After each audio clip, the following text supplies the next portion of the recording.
Hello, everyone. Welcome to this new episode of Global Entrepreneur. I'm here today with Yuhan Roh. He's one of my best friends and the co-founder of FlykeART, the startup that we started together. And today we're going to be talking a lot of things about, how to deal with co-founders from different cultures, our experience in building a company together, how we could handle a team of people from different nationalities and cultures, and a lot more about his story as an entrepreneur and as an engineer.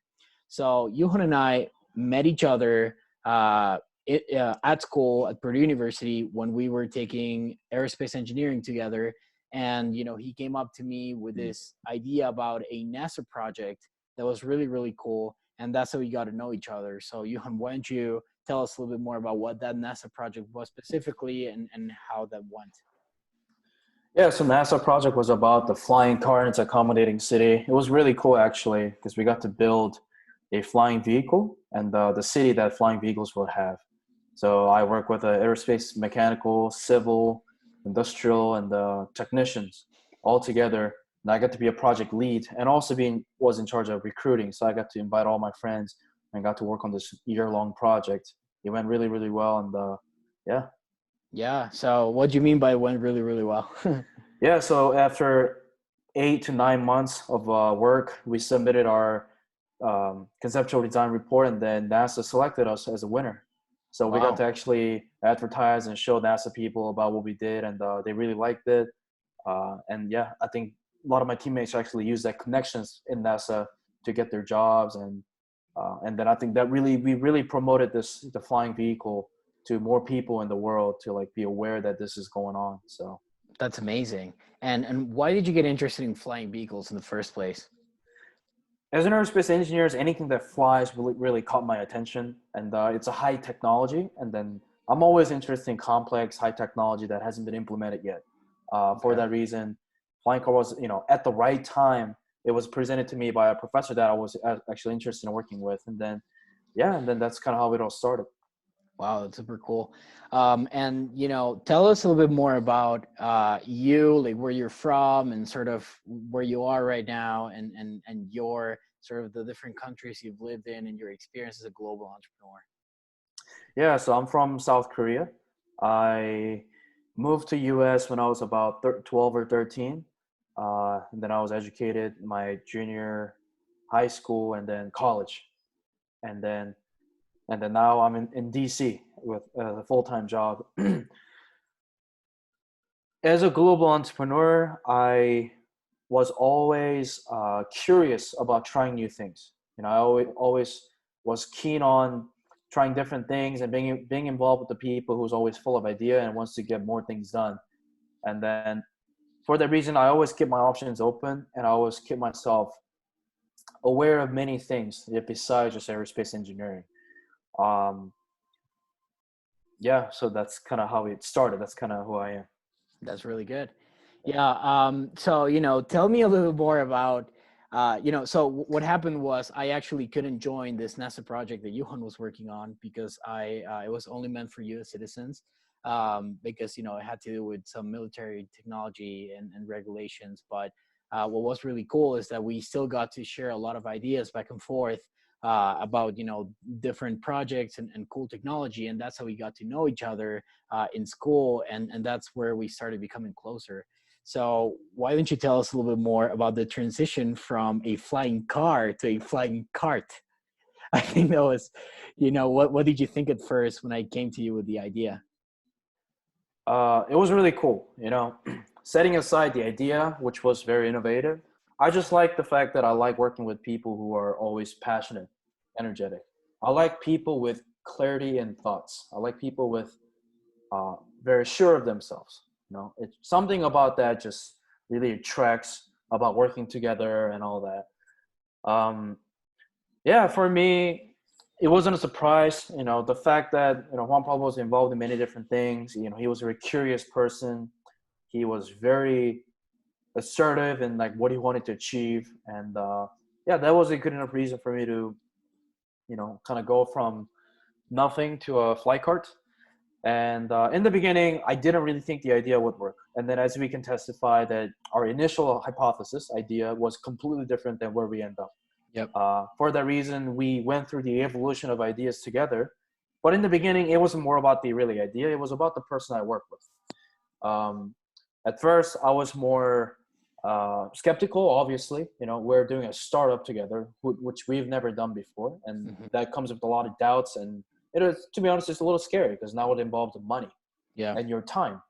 And it was a little scary, but at the same time, we had a common setting, which was school, and our priorities always set in school. And then for that reason, we will always stay down to the root and focusing on our work once a week on Sunday in a tiny small dorm where we got together. We had like a whiteboard, and we would just sit down and write ideas. But that was some good times, man. That was some good time, and people who's listening to this, they think it's meaningless and small, but that's where it all began. Absolutely. And later, we were able to talk to our actual customer, like United Airlines headquarters. So I think about how we went from nothing, like little tiny small coffee shop, the table that is the size of my chair, all the way to being able to bring a product to United Airlines, and we actually got to pitch, talk to those people about their, what they think about the industry and us. So I think it's the people I work with. We'll get there. We'll talk about our trajectory, but I'm interested in sort of like taking your experiences, because I don't want to be biased. I don't want to just be me giving tips. I also want you to help me out in this one. So what advice would you give to people trying to look for a co-founder, especially when your co-founder is from a different culture? Because obviously, you and I are very different when it comes to culture. And I guess, in a way that was a really good thing. We kind of like balanced out our personalities. So what's your advice for founders? So let me answer that in a backward. So Juanpa and I were, just like he said, we're very different people. We are, the way we think, the way we make decisions, the way we even eat, we are very different. Because of that, I think we brought a many different advantages that the other people might not have. Are you trying to say that I eat more than you? Absolutely. Yeah, we should talk about going to Korean restaurants some other time. Yeah. Oh my goodness.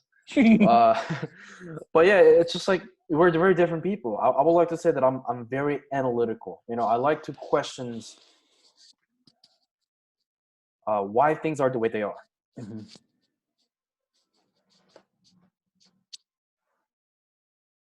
That makes sense because I was in the middle of. I just lost you for a second. All right, can you repeat that? Sorry. Yeah, so you were saying you're a very analytical person. Analytical person, and by the time we were doing this, I was in the middle of the graduate degree. So my brain was thinking the way my thesis would work, and because of we had a perfect combination of personality, the way we solve problems that really complemented. And then we were working for this for about a year, and then I couldn't think of any startup that made as much progress as like we did. Yeah, that's true. But go back to your original questions, like finding a right founder. I would like to say, before then I didn't really believe it, but I think luck had to do a lot to do with it. Yes. In the beginning, the way I pictured you was completely different than how we came out to be at the very end of FlykeART. Yeah. And we were very lucky to find each other, and then it's very lucky that we found each other's value. Yeah. Even though that completely changed it. And most importantly, I would like to say that opportunities doesn't just come along. You have to present it to yourself. You have to really go out and get it. So I think the one good things that you and I both did is that we kept in contact. We kept in good relationship that many people don't take it for granted. When you go to grocery store, when you go to school, classes, don't just look at everyone and be like, he's just going to be my friend that I play basketball with. Always look beyond. Always think about what this person can do to my life. I think we always thought of it that way. Yeah. When we kind of look out for each other for this project, we're like, you know what?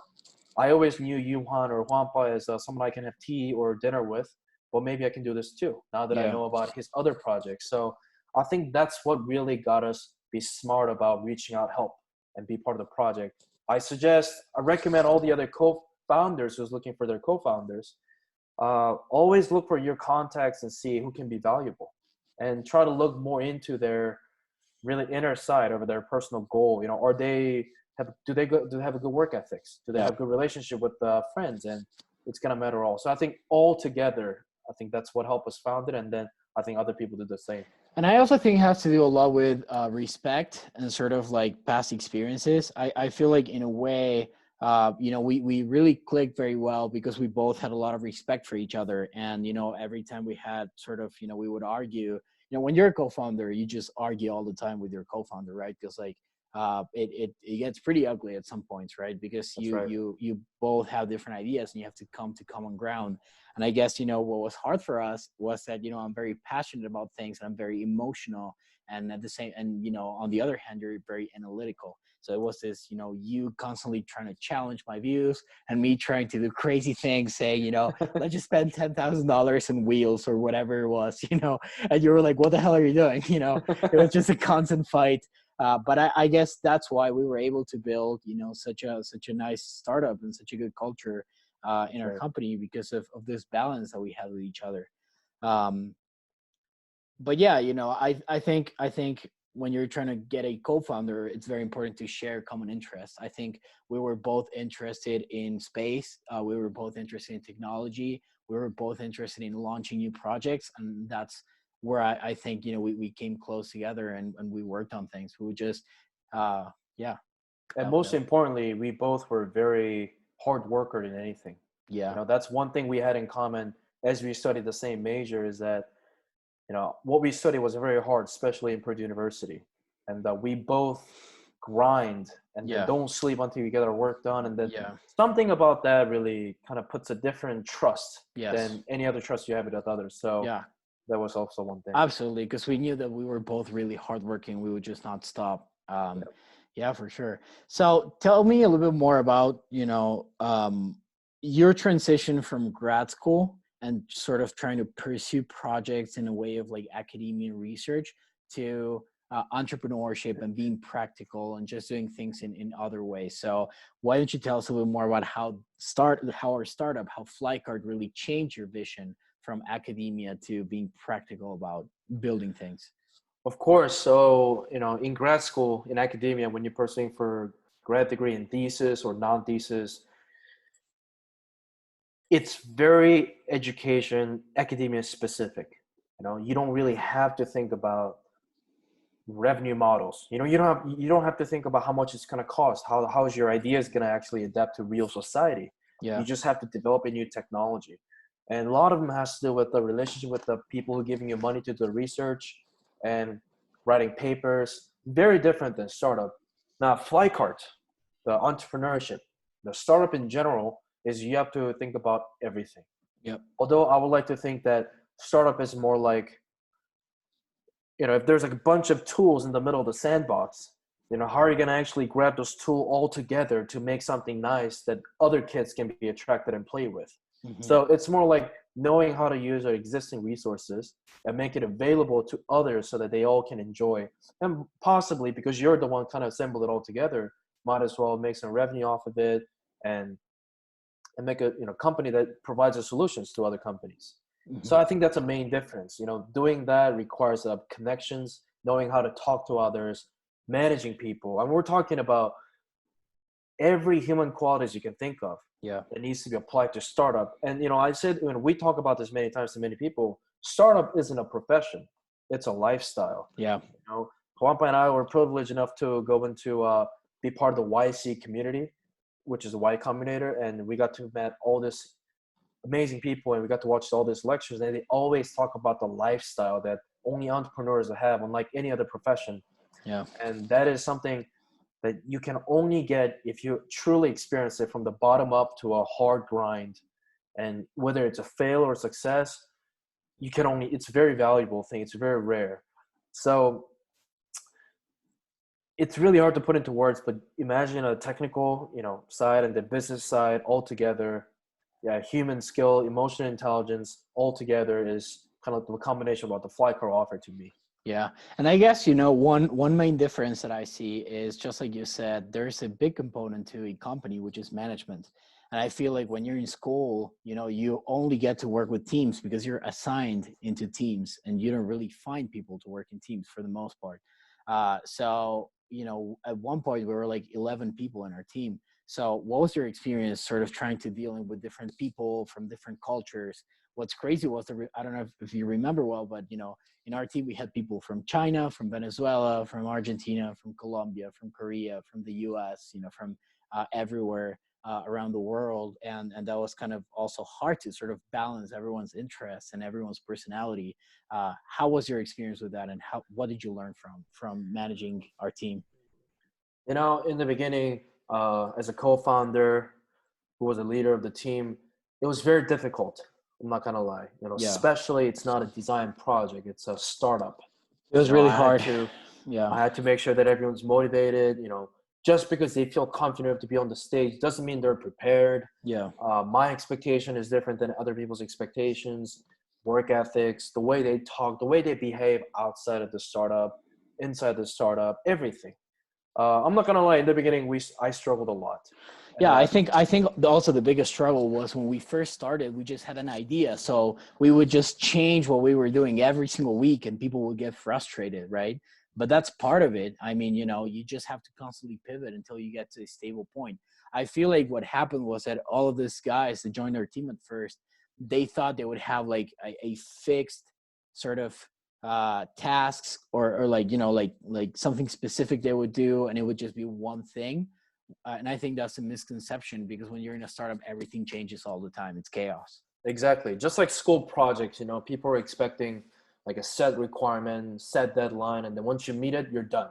It's like they think it's an in and out kind of process. Yeah. I think what Juanpa and I realized is that this is going to be organic growth. Yep. We're going to be either completely scratching everything. And let me give you one example. When we went to United, we got to meet with all these executive people who were going to be our direct buyers, and we asked many, many, many questions. And it was mostly just me and Juanpa asking the questions. And the part of the reason is not because the other guys were, involved. It's just that we were so dying to get an answer. We were so dying to go Yeah. to the next stage of our company. And because that interest to like grow was overflowing out of my mind, that we just couldn't stop talking. And I think Yeah. United people actually saw the value in us and be like, wow, these guys are hardworking, especially those two guys. And I think that was the thing. Like people with different culture, I don't know if it's necessarily different culture, different background. They just seem, maybe they were not in our position where they are so desperate to make this work. They just want us to maybe they want to be just valued. Maybe they want to do something very fulfilling. But for us, we are very, kind of like do it or die kind of attitude. And Yeah. we went all in. So I think that really caused some difference in the beginning. And it really took us a long time to adjust our attitude to the right way so that everyone feels the same way. And I think we spent very good amount of time motivating others, why this matters, why you should do it a certain way, why you should put more hours, why what you do matters to the company's future, even though we are the leaders. So yeah, I think that was a conflict, and how we resolved it is another story. But that's, I had a lot of trouble dealing with those people, language barrier as well. And so yeah. Yeah, absolutely. Um, I guess, what advice would you give people about starting a company in college? Do you think it's definitely something worth to do, especially given all these resources that out there? What did you, how did you feel the first time we got, a big check in a competition? Did that sort of change your mentality on things? And, after we started winning and getting recognition, how was that momentum build up? Like, how did that affect you? Now, that's a very good question. So for me, as I grow older and, now in a real job, I kind of learn about this real setting, I realize that you can achieve so much more when you have more people around you, the working people around you. And then I realized that what if the FlykeART would have been just one man operation, one person directing everyone? Yeah. I wonder it could have gone that far. And then I would say probably no. And I think people in college who likes to gain experience, or maybe they have a creative idea, or maybe they already have one that they just need to commercialize it. Yeah. I would say find someone that can help you with the skills that you're lacking at. It's not about just a skill that you're fulfilling in, but it's about having a mental support, physical support, and just having someone to bounce idea off of. And you guys all know, like, people get tired, people get stressed out, people get headaches, and it helps to have another human being next to you as a support and Yeah. kind of work it out together. So for me, in the beginning, we started together, and then it was really tough. And then the more teammates we had, it was more support, emotional support, but it was also more work to Yeah. manage. Now, we were doing many pitch competitions to gain attractions and put ourselves out there, and also, winning the cash prizes. I realized that that's when it really shows how much they prepared, what the company means to them. Then I saw one time that, we were pitching in a business model competition in Purdue Foundry. Everyone go up there and then kind of talk about their lines. And then I realized that, there's always difference between someone who's scripted versus someone who's saying this out of their heart. Yeah. And I realized, it really says a lot about someone who's completely involved in this project and know all the answer, no matter what it is.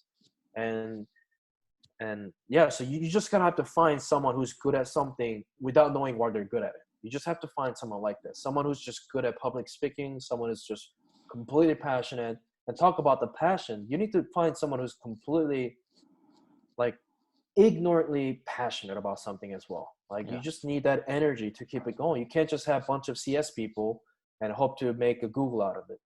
So yeah, just find the right people. You can't do it alone. That's the way it is. That's how the society was structured. So that's my suggestion to college students. Would you say part of the reason why, one thing that was crazy to me was that, we would go to the startup competitions and we would compete against 30 startups and we would place first, right? So, and we didn't even have a product. I'm still dazzled at that, because some people did have a product, some sort of like website or something. So would you say part of the reason why we did well was because we really understood the problem we were solving? This might throw you off a little bit, but I think it's a different reason. Okay. For me, we had a fantastic PowerPoint. We had a fantastic numbers to prove that why this market is we're going to be successful in this market, why our product's going to win. Easy math. That's no problem. But not everyone thinks mathematically.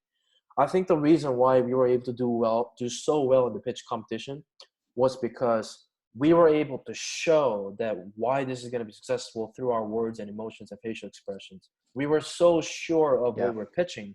It wasn't just the magical words that we're saying. We were literally as if we were on our knees, saying that this is true. We were so trusting our idea. We were so convinced that this is going to work. And I think judges bought that. Yeah. Which it was true. It turned out true because we were actually go to the United, Southwest. I think that was especially the case when we went to IBMC. So this was the International Business Model Competition. So basically there were like 3 or 4 startups that were very, very good. And, they were the winners of a competition at our university. And essentially only one startup would be chosen by a panel of judges at Purdue to go and compete at the International Business Model Competition. And we actually got selected as the startup representing Purdue University.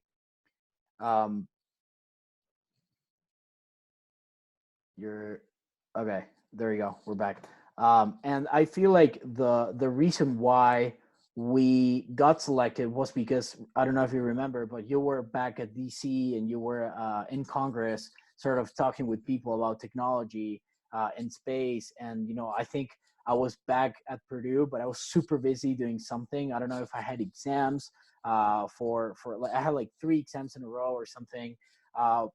But then I still remember vividly that we were just calling the foundry, just calling the organizers and the judges saying, we're not sure if we're going to be able to make it, but we really want to go to this competition. What can we do about it? And they said, just come and give your pitch as best as you can. And by that time, we didn't even have a slide deck. Like we had changed the idea and we had to build this, like do a slide deck from scratch. And I remember that you and I would just keep on calling them, saying, please give us a chance. And, at the end they said, okay, yeah, just come at 4 p.m., some other time and we'll do this. And, I remember that night I pulled an all-nighter and I did the slide deck. So it was also very important to put in the work. And then the other day I was dead tired because I had like 2 exams and then I had to go and present the pitch to the judges. But I think that what they realized was that we were actually, we really wanted to go compared to other teams. We were really pushing. And I guess that's why we ended up being successful. Sometimes because of our overpouring passion, sometimes come across like a little aggressive to others. Yeah. But usually they really played our advantage, especially when it comes to talking to investors, talking to judges, because it shows so much passion. It shows so much trust. You don't want to talk to someone who doesn't believe in their product and then giving you a sales pitch. Yeah. You want to talk to someone who just completely trusts and giving you guarantee that this is going to work. So Yeah, that's definitely a strong suit. yeah, I guess, that was sort of where you kept me in balance because, I have this philosophy that if you're not being disrespectful, then being arrogant is not a bad thing, especially when you're presenting to investors and judges and people. You have to be so confident about your idea that you almost seem very arrogant because you're kind of like stubborn about what you're pursuing. And in a way, that was kind of like a good balance between you and I, because you were like, hey, JP, calm down a little bit, sort of. you know so that was fun. Yeah. So after going through all of this journey of co-founding a company and seeing everything from your perspective, winning all of these competitions, getting a team of people, what are some things that you would do differently if you had to start over? What are some of the things I would have done differently, knowing that what happened? I would be more careful of recruiting different members, Yeah. and I would definitely spend quite a bit of time on preparing and what this new person needs to achieve, and do a better job explaining what we are trying to achieve. I think that's something we might have been lacking at because everyone seemed to be confused while we're changing ideas and all that. We did the best we could because we're in the middle of brainstorming, and then but maybe we could have done a better job to not confuse others. And again, back to recruiting, maybe we could have found someone who's more autonomous, more along that line. But I don't know. I can't really think of many things that we could have done differently or we would have done differently because at the end of the day, it was very successful. We became very successful. People who believed in us stayed around, and they got to see FlykeART really taking off. And I think it's a successful way it ended. And if I were to repeat it, I will probably do it when I'm not in school. Yeah. But yeah, that's my answer. Okay. And then what advice would you give global entrepreneurs in general? What are things you've learned and things you would like to sort of really highlight to people that goes along in starting a project and starting a company and pursuing what you really want to?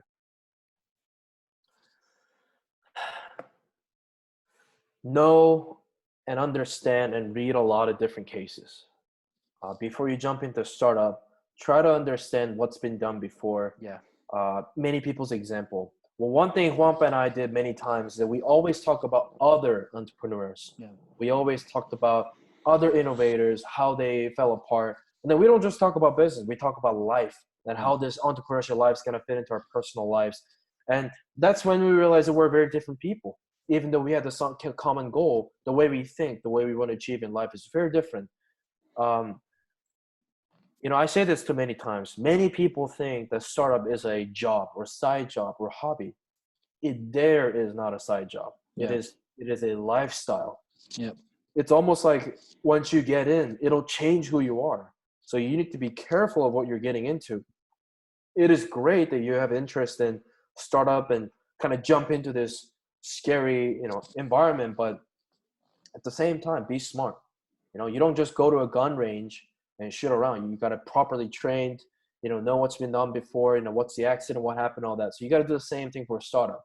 And once you, decide that you're going to do it, find the right co-founders, find the right people that can work with you.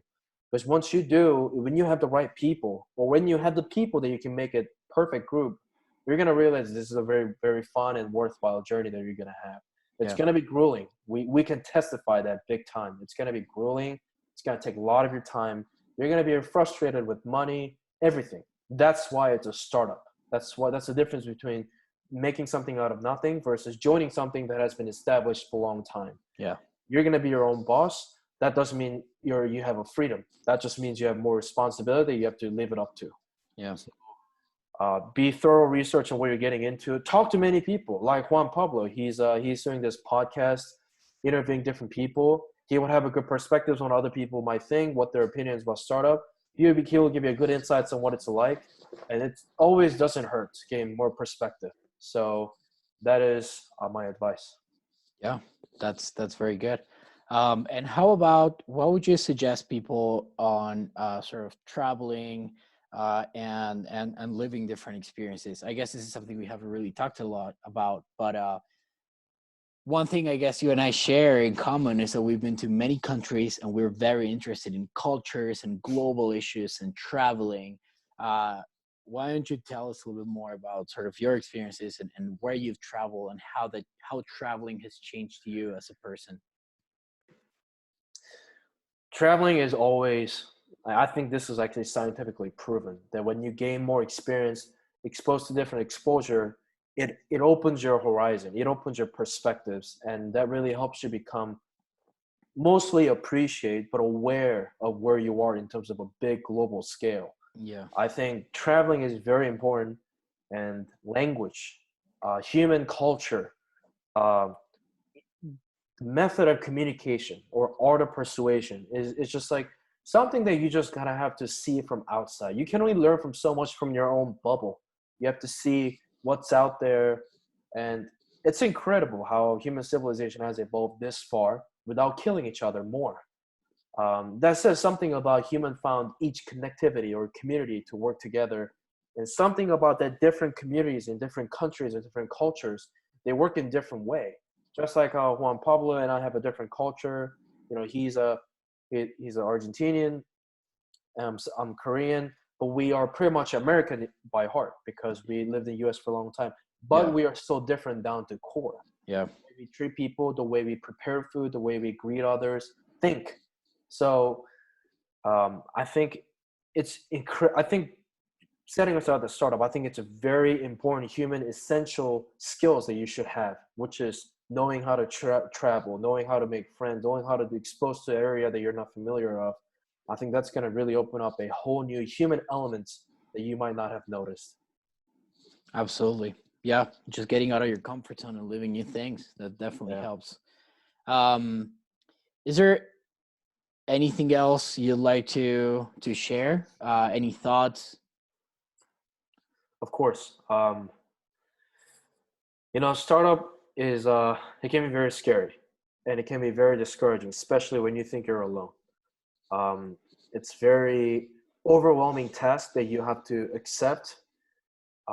But I think everyone should experience what it likes to be in a startup because it'll teach you so much about yourself and your work, the way you work, and it really, it's like there's a saying where like if you go to military service, you come out as a different person because the way you experience. It's the same thing. Like startup really put you in a whole nother level of human being, and it'll challenge you in a most painful way, but it's for your own good.